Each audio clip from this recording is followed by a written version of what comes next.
When replacing just 2 tires, the new ones should go on the front because that's where the steering happens.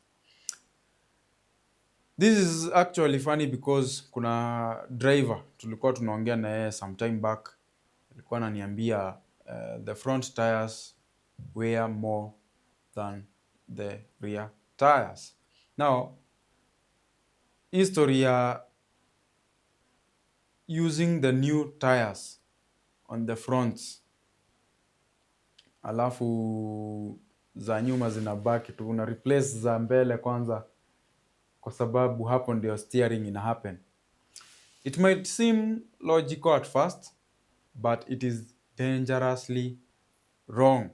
Now, putting new tires on the front, inaweza improve steering grip, but assume if the rear tires are worn, you are setting yourself for a spin, especially kama conditions ziko, wet. So if uko na bahati mbaya and your rear tire loses traction before the front ones, na wewe hujai drift, hujui mambo ya kudrift, let me tell you, your car is going to fishtail or spin out. Unapata the rear end imetoka hivi nje kidogo. Hiyo it's very hard to, kurudisha gari kwa barabara. When it does that, it's very hard kuirudisha kwa barabara. Even experienced drivers, most of the time unapata huwa wana struggle. So kama ni front tires zime lose traction, it is a bit easier to regain control, saa ingine by easing off the throttle ama steering gently. But sasa iki lose traction nyuma, tricky sana. So hapo kwa hiyo myth nazasema the safer option, always put the new or better tires on the rear. Sawa. Even hata kama una gari yako ni front wheel drive, make sure the better condition tires zimeenda nyuma. So for front wheel drive cars, someone might argue that those front wheels are the ones that are driving the car forward, ama they are pulling the car forward. But sasa usisahau, in a front wheel drive,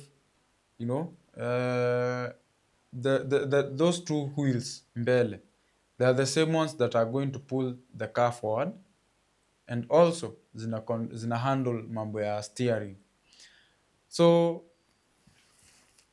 assume, ukitaka kuelewa vizuri, make sure umeelewa hivi. The fronts mostly they will be best in terms of steering, but nyuma itakuwa mambo ya traction. So good rear grip, keeps the car planted and inaifanya ikuwe predictable, especially when in the rain, ama when you're cornering, ama when you're doing emergency maneuvers. It's going to be very important to have good tires in the rear of your car. Now, the final word for this, I'd say the front wheels are for control, the rear wheels are for survival. Sawa. Now, the grip at the back keeps you in line.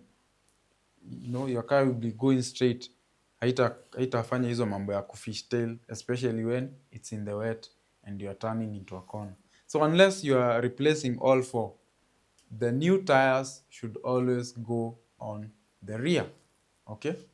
Na najua hiyo italeta debate kubwa sana, and I'd like to see what you guys think about that. Now,